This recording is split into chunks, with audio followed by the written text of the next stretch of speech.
Bienvenue au UK Entertainment. Cristiano Ronaldo est le manager de Manchester United. Venez nous dire ce que vous pensez de Cristiano Ronaldo. N'oubliez pas de vous abonner. Cristiano Ronaldo attaque à nouveau Erik ten Hag. Tu ne peux pas dire ça quand tu es le coach de Manchester United. Presque 2 ans après son départ controversé de Manchester United, Cristiano Ronaldo a toujours une dent contre le manager des Red Devils Erik ten Hag. Les mauvaises relations entre les deux hommes avaient mené vers le départ prématuré du Portugais en Arabie Saoudite.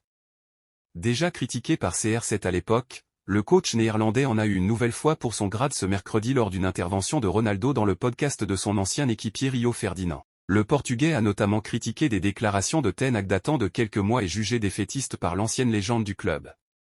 Le coach de Manchester United ne peut pas dire que le club n'est pas en mesure de se battre pour gagner la Premier League et la Ligue des Champions chaque année. On parle de Manchester United. Dans sa tête, il peut se dire oui, peut-être que nous n'avons pas le potentiel mais tu ne peux pas le dire tout haut, s'est emporté Ronaldo qui a suggéré à ten Hag d'écouter les conseils des anciens joueurs de la maison et notamment ceux de son adjoint Ruud van Nistelrooy qui connaît bien le club.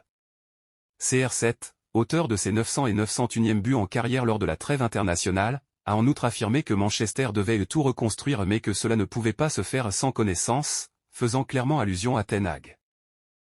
C'est fait. Un grand entraîneur va diriger Ronaldo. Quand il a rejoint Al Nassr, Cristiano Ronaldo avait l'intention de remporter le plus de trophées possible. Mais pour le moment, le Portugais n'a pas réussi à ajouter plus qu'une coupe arabe des clubs champions en 2023. Et il n'a pas hésité à montrer son agacement devant l'impossibilité de soulever des trophées. Un changement nécessaire. Pour lui comme pour d'autres, il doit y avoir du changement et le club saoudien serait prêt à en opérer un, sur le banc de touche. La position de Luis Castro a été toujours plus fragilisée et son départ ne serait plus qu'une question de temps. Selon la presse italienne, son remplaçant a d'ailleurs déjà été trouvé. Al Nassr serait actuellement en train de régler les derniers détails avec un coach qui a déjà été cité en Saudi Pro League les derniers mois, notamment à Al Ittihad, où a finalement signé Laurent Blanc. À Al Nassr, c'est Stefano Pioli qui devrait rapidement reprendre les commandes du club. L'Italien n'est plus l'entraîneur de l'AC Milan, où il a été remplacé par Paulo Fonseca. Toujours sans emploi actuellement, sa situation devrait rapidement changer et il devrait donc rejoindre Cristiano Ronaldo et Marcelo Brozovic, entre autres. Pas le premier. Champion pour la dernière fois de son histoire en 2019, Al Nassr a fini à la 2e place les 2 dernières saisons et voudra cette fois faire mieux. La dernière coupe nationale remonte quant à elle à 1990 et il y a donc du pain sur la planche pour Pioli pour remédier à cela. Pioli ne sera pas le premier entraîneur italien à diriger Al Nassr. Avant lui, Walter Zenga et Fabio Cannavaro ont déjà dirigé le club saoudien, même si ce fut à chaque fois pour quelques mois seulement. L'ambition cette fois-ci est de s'installer sur un terme plus long. Jules Koundé est cash sur Kylian Mbappé. Hier soir, les Bleus ont affronté la Belgique dans le cadre de la Ligue des Nations. Mais Didier Deschamps avait décidé de se passer de Kylian Mbappé dans le 11 de départ.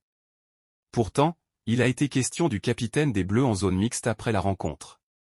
Présents sur place, les journalistes de l'émission espagnole El Chiringuito ont posé une question à Jules Koundé au sujet des critiques sur l'attaquant de 25 ans. Et sa réponse a été très claire. Il ne les écoute pas, a-t-il lâché avec un sourire. Son coéquipier, Matteo Guendouzi, lui n'a pas daigné répondre à cette question. Maroc, Brahim Diaz rêve du Ballon d'Or, africain. Auteur d'un début de saison canon avec le Real Madrid et le Maroc, Brahim Diaz espère bien continuer de marquer les esprits et rêve même du Ballon d'Or africain. C'est sans doute l'attraction de la trêve internationale africaine. Depuis son choix d'ignorer l'Espagne pour représenter le Maroc il y a déjà plusieurs mois, Brahim Diaz est le véritable chouchou du peuple marocain. Sportivement, il vient évidemment apporter un grand plus à une sélection marocaine qui a montré quelques difficultés dans le secteur offensif. Et son arrivée dans le 11 de Wally Regragui est un gros coup de la part de la FRMF. Car Brahim Diaz est un joueur très talentueux qui a brillé la saison dernière du côté du Real Madrid. Super sub dans l'équipe emmenée par Carlo Ancelotti, le polyvalent offensif de 25 ans a été très utile et a toujours répondu présent lorsqu'il a été aligné. Auteur de 12 buts et 9 passes décisives en 44 matchs, il avait grandement contribué à la belle saison madrilène qui s'est terminée par une victoire en Ligue des Champions et en Liga.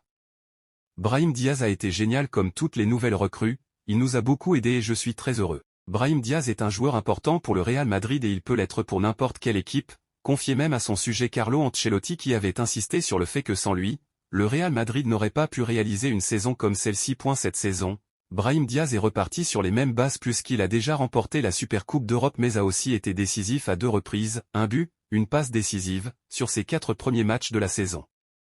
Le Marocain espère remporter le Ballon d'Or africain.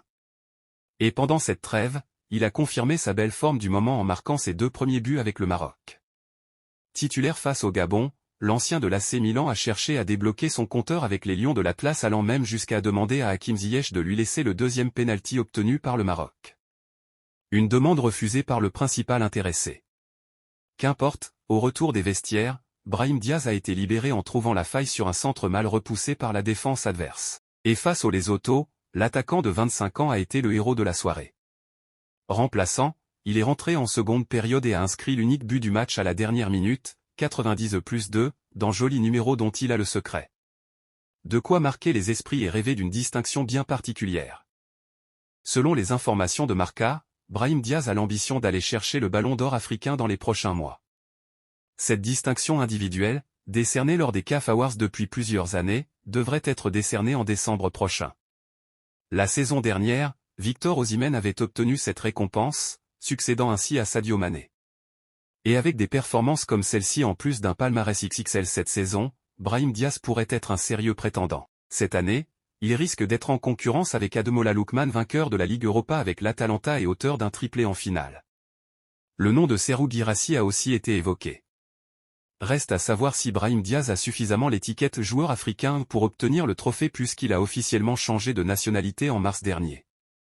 En tout cas, au niveau des performances, malgré son statut de remplaçant de luxe au Real Madrid, le Marocain a les armes pour rêver du Ballon d'Or africain, ce qui serait une première pour un lion de l'Atlas depuis Mustapha Hadji en 1998. Réponse dans les prochaines semaines. Le même média a ajouté, c'était dans ce même restaurant que Kylian Mbappé, revenu dans la capitale après avoir participé à la Ligue des Nations avec l'équipe de France, a été vu. La nouvelle recrue du Real Madrid a partagé le vestiaire avec Hakimi au Paris Saint-Germain entre 2021 et 2024. Il ne serait donc pas surprenant qu'ils mangent ensemble lors de la visite d'Achraf à Madrid avant qu'ils ne reprennent l'entraînement. Par ailleurs, l'actrice espagnole d'origine tunisienne et l'international marocain de 25 ans ont été en couple pendant 5 ans. Ensemble, ils sont les parents de 2 enfants, Amine, 4 ans, et Naïm, 2 ans.